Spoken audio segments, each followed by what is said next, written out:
Hi, so we're at Livongo Key, just off the island of St. John in the US Virgin Islands, and today I'm interviewing Matt Snyder, who is in charge of the project here, developing this resort and beach club. Matt, thank you for giving me the opportunity to talk to you. It's great to be here. Tell us a little bit about Livongo Key and when this all started. Livongo is an island off of St. John. It's 118 acres, and we have purchased 42 acres to the east of the island to build a restaurant, a beach club, and a resort community of cottages throughout our part of the island. We're a small family business with a resort in Martha's Vineyard in Nantucket, and this is going to be our third property down south. And is this entirely family owned? It is. It is. So we are 100% a family-owned business. We're actually a fourth generation family-owned business. Right. So I live here with my parents. It's a lot of family bonding time, but we're very hands-on.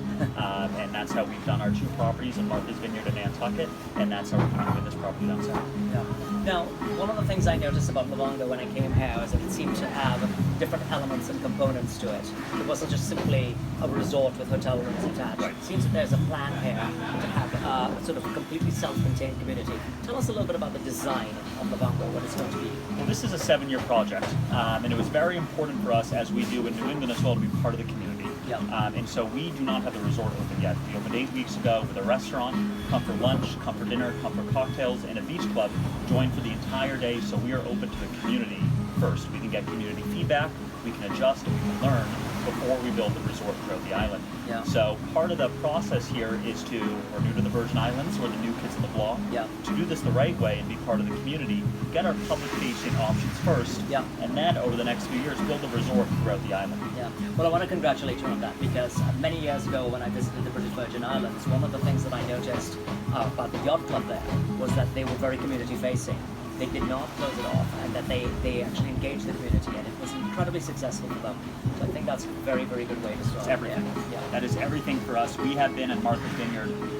We've had our resort there since 1999, Yeah. and Nantucket since 2012. Yeah. And we are operators through and through. Yeah. We want to be part of the community. Yeah. It's the right way to do it. And as we look for longevity and to really be here indefinitely, having community tie-in, wonderful partners is the only way, in our opinion, to succeed. Yeah.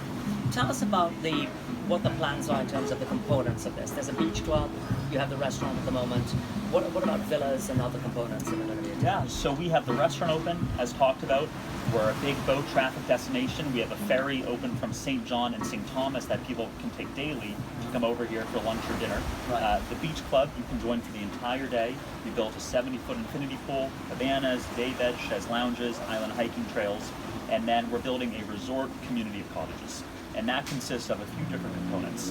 We'll have 70 units when all is said and done, Right. built out over a few years, and that's a mixture of high-end luxury glamping Right. and some more typical villas. Yes. When we moved down here 2 years ago to get this project, we learned about the love for eco-friendly accommodations. Maho, Anegada, Concordia had this luxury tenting model Yeah. that we are going to adapt and incorporate into our 70 units throughout the island. Right. So for the hotel, we're going to have luxury glamping and some other more typical villas throughout the island, so there's a combination of accommodations that people can choose from. And this type of accommodation has become quite popular. I mean, recently I was looking at Aman Resorts, who Yes. have a tenting resort in India, and as you say, in Southeast Asia, there are a couple of them. I think there's a Ritz-Carlton or Four Seasons Yep. that's also done in Indonesia that's very beautiful, and so I can see that being quite popular. Tell me a little bit more about access to Livongo Key. You said there's a ferry. How many times a day does that operate? Where do you get it from? So we are in this project's infancy, Yeah. but we have ferries that leave frequently throughout the day from Cruz Bay, right in the heart of Cruz Bay, Yep. at the Creek Landing Dock, and right from Red Hook and St. Thomas as well. It was so important to us that everyone had access to Livongo, not just if you had a boat. So our ferry leaves 4 to 5 times throughout the day from both locations, and as we grow in the coming years, we have a full resort here, that is going to increase substantially. And people who have their own boats are able to access, come up to the dock, drop Oh, yeah. off passengers, and then go So back. we have a mooring field here. We have a whole dock team and docks available for people to come and grab a mooring ball and enjoy lunch here or dinner. But again, the ferry also provides people staying on St. John and St. Thomas who just want to take our ferry over. It's really 5 to 10 minute beautiful ride from both St. John and St. Thomas and enjoy the day. Sure.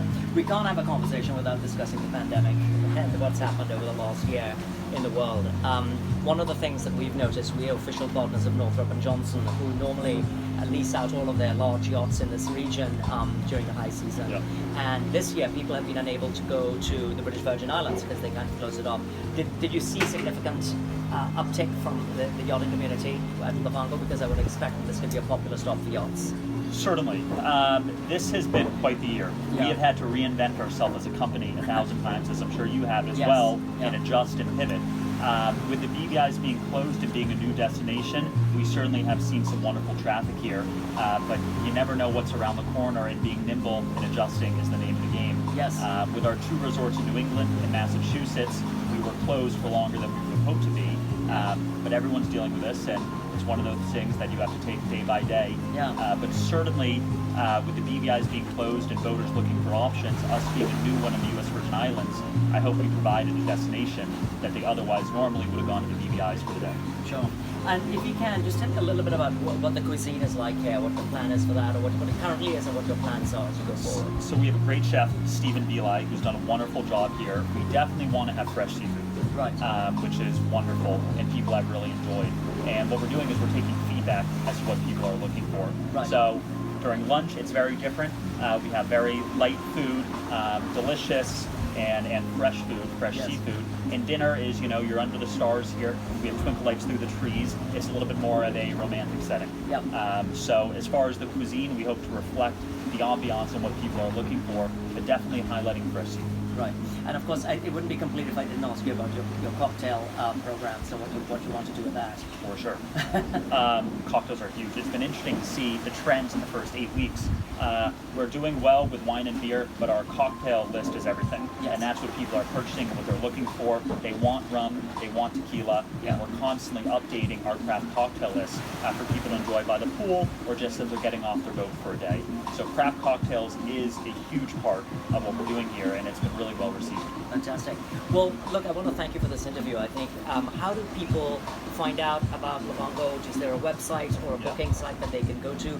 Would you mind telling us how they do that? For sure. So we're very active on social media at Yeah. the Livongo Resort and Beach Club handle on Facebook and Instagram. And then on our website, livongovi.com, you can access everything you need to know from the beach club, the restaurant, the cottages, the resort that is coming as well. It's all on the website there. And I presume, having been here and seen the level of popularity, that making a reservation is highly advised if you want to come to dinner. Definitely. We are learning about the trends in the territory. Christmas week, we saw quite the volume, and during the first couple of days in February, we've seen great volume as well, and I hope that trend continues. But I definitely encourage reservations, specifically for mooring balls, as well as those are limited outside of the Livongo. Well, we want to wish you all luck with this. I think it's a fantastic concept. It's just it's beautifully executed, and we're looking forward to seeing how you develop over the next couple of years. Matt Snyder, thank you so much for this interview. Appreciate it. Great. Thank you.